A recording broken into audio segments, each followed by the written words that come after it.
Hi guys, welcome back. So ഇന്നത്തെ video എന്ന് വെച്ചാൽ സെക്കൻഡ് ഇയർ ഓഫ് MBBS.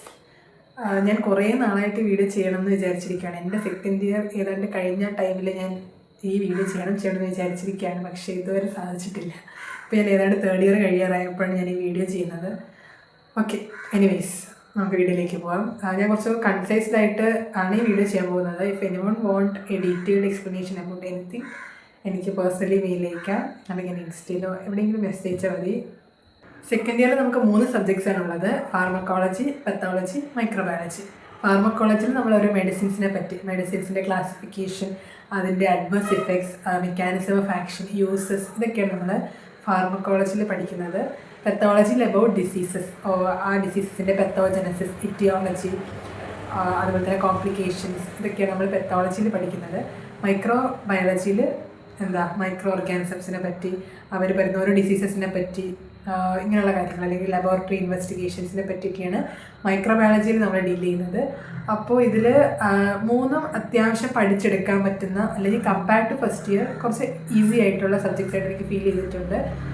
നമുക്ക് അത്യാവശ്യം എൻജോയ് ചെയ്യാനും പറ്റും, എന്നാൽ പഠിക്കാൻ വേണം എന്നുള്ള ഒരു ടൈം പീരീഡ് ആയിരിക്കും സെക്കൻഡ് ഇയർ. ഒരുപാട് സ്ട്രെസ്സ് കാണില്ല, എനിക്ക് അങ്ങനെയാണ് ഫീൽ ചെയ്തിട്ടുള്ളത്. ഫാർമക്കോളജി ചില ആളുകൾക്ക് ഫാർമക്കോളജി ഡിഫിക്കൽട്ടാന്ന് പറയും. അതെന്താണെന്ന് വെച്ച് കഴിഞ്ഞാൽ ഇത് ഓർമ്മിച്ചിരിക്കുക അല്ലെങ്കിൽ മെമ്മറൈസ് ചെയ്യാനായിട്ട് കുറച്ച് ബുദ്ധിമുട്ടായിരിക്കും. ആദ്യം ഓരോരോ മരുന്നുകളുടെ പേരും അതിൻ്റെ ക്ലാസിഫിക്കേഷനും ഒക്കെ ഓർത്തിരിക്കാൻ കുറച്ച് ബുദ്ധിമുട്ടാണ്.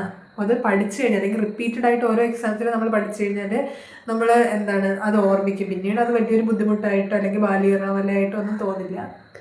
അപ്പോൾ അതാണ് ഫാർമക്കോളജിയുടെ കാര്യം. പല കുട്ടികളും ഇങ്ങനെ ചോദിക്കാറുണ്ട്, ഫാർമക്കോളജി എങ്ങനെ ചേച്ചി ഓർത്തിരിക്കുന്നതെന്നൊക്കെ.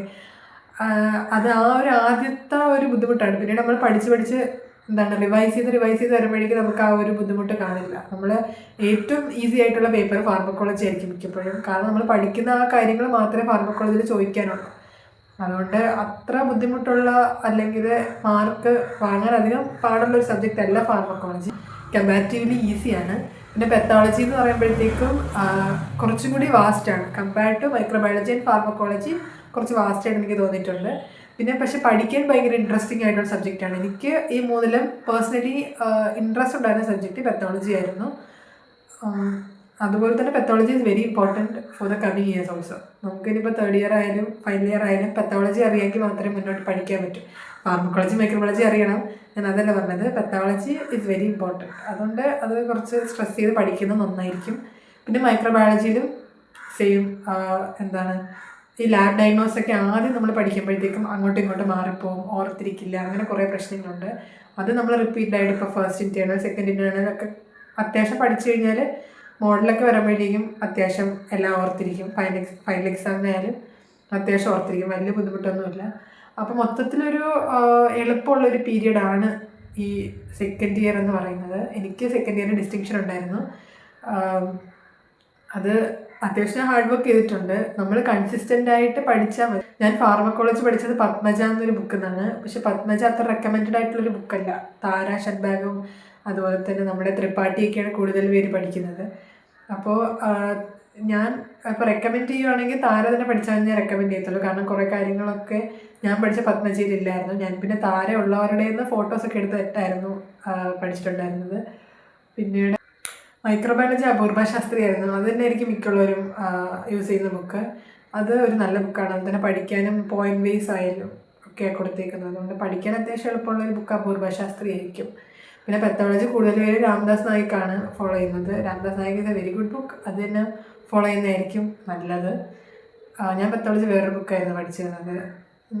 എനിക്ക് ഞാൻ പഠിച്ച ബുക്കാണ് കംഫർട്ട്. പക്ഷെ എനിക്ക് തോന്നുന്നു Ramdas Naik is more good എന്നെനിക്ക് തോന്നുന്നു. പിന്നീട് എങ്ങനെയാണ് പഠിക്കേണ്ടതെന്ന് വെച്ചാൽ ഫാർമക്കോളജി എവിടെയെങ്കിലുമൊക്കെ എഴുതി വയ്ക്കുക, ഷോർട്ട് നോട്ട്സൊക്കെ ഉണ്ടാക്കി വയ്ക്കാൻ വേണമെങ്കിൽ.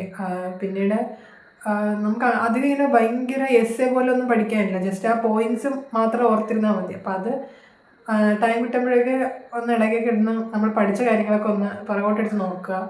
അതൊക്കെയാണ് ഫാർമക്കോളജിയിൽ മെയിനായിട്ട് ചെയ്യേണ്ടത്. പിന്നീട് എന്തെങ്കിലും കോഡൊക്കെ ഉണ്ടാക്കി വയ്ക്കുക. ഇപ്പോൾ അഡ്വേഴ്സ് എഫക്ട്സിനായാലും അല്ലെങ്കിൽ യൂസസ് ഒക്കെ നമ്മൾ പെട്ടെന്ന് അങ്ങോട്ടും ഇങ്ങോട്ടും മാറിപ്പോവാം. അപ്പം ഞാൻ കുറേ കോഡുകൾ ഉണ്ടാക്കി വെച്ചിരുന്നു.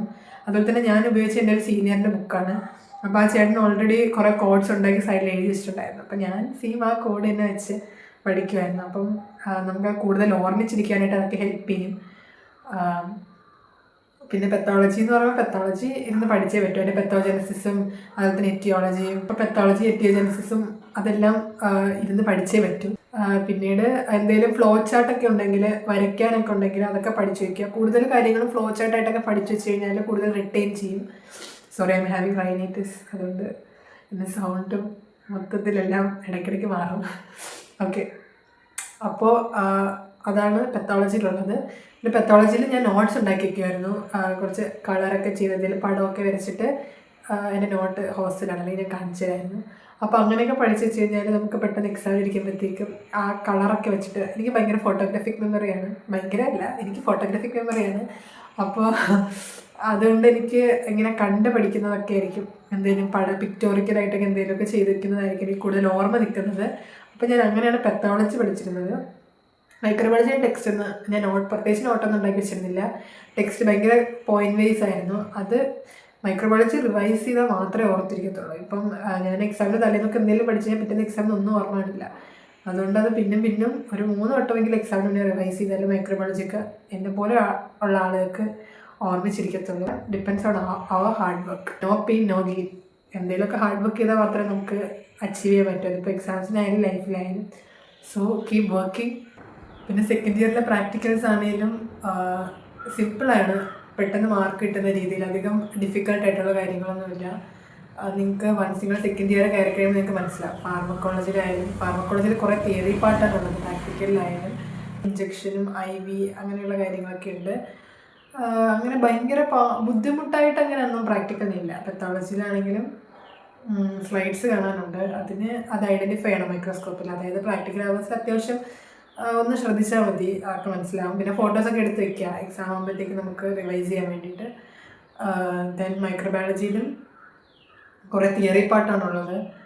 പ്രാക്ടിക്കൽ സൈഡ് നമുക്ക് സ്റ്റെയിനിങ്ങും അതുപോലെ തന്നെ ആസിഡ് ഫാസ്റ്റ് സ്റ്റെയിനിങ്, സ്റ്റെയിനിങ് ഒക്കെ. അപ്പോൾ അതും നമ്മൾ പ്രാക്ടിക്കൽ ഇങ്ങനെ റിപ്പീറ്റായിട്ട് അവർ നമ്മളെ ചെയ്യിപ്പിക്കും. അപ്പോൾ അങ്ങനെ അതൊക്കെ നമ്മൾ ഓർത്തിരിക്കും. അങ്ങനെ പ്രാക്ടിക്കൽ സൈഡിൽ വലിയ ബുദ്ധിമുട്ടുണ്ടാവില്ല എന്നാണ് എൻ്റെ ഒരു. പിന്നെ കുറേ ചാർട്ടുകളുണ്ടായിരിക്കും. ആ ചാർട്ടുകൾ 3 സബ്ജക്ട്സിൽ ചാർട്ടുകളുണ്ടെന്നാണ് എനിക്ക് ഓർമ്മ കിട്ടുന്നില്ല. I am very sorry. അപ്പോൾ ആ ചാർട്ടുകളൊക്കെ നമ്മൾ ഈസി ആയിട്ട് റെക്കോർഡ് ചെയ്തിട്ടുണ്ടായിരിക്കും. റെക്കോർഡ് നോക്കി പഠിച്ചിട്ട് പോകുമ്പോൾ അതൊക്കെ മാർക്ക് കിട്ടും. ഇതൊക്കെയാണ് നമ്മുടെ ഒരു ഓവറോൾ സെക്കൻഡ് ഇയർ എന്ന് പറയുന്നത്. ഞാൻ എൻ്റെ ഓർമ്മയിലുള്ള കുറേ കാര്യങ്ങളൊക്കെ ഞാൻ പറഞ്ഞിട്ടുണ്ട്. പിന്നെ ഈ വീഡിയോയിൽ ഞാൻ പറഞ്ഞു, എനിക്ക് അലർജി ആയതുകൊണ്ട് ഈ വീഡിയോയിൽ ഞാൻ കരയുന്ന പോലെ കണ്ടീഷൻ, കരയുമല്ല, വയ്യാത്തതുകൊണ്ടാണ്. എനിവേസ്, ഇതാണ് നമ്മുടെ സെക്കൻഡ് ഇയർ. ഒന്ന് അക്കാഡമിക്കലി എനിക്ക് ഓർമ്മയുള്ള കുറച്ച് കാര്യങ്ങൾ. ഞാനത് വീഡിയോ നേരത്തെ ചെയ്യേണ്ടതായിരുന്നു. കുറേ കൂടി കാര്യങ്ങൾ ചിലപ്പോൾ ഓർമ്മയുണ്ടായിരുന്നതിന്. ഓക്കെ, അപ്പം ഇതാണ് നമ്മുടെ വീഡിയോ. ബൈ.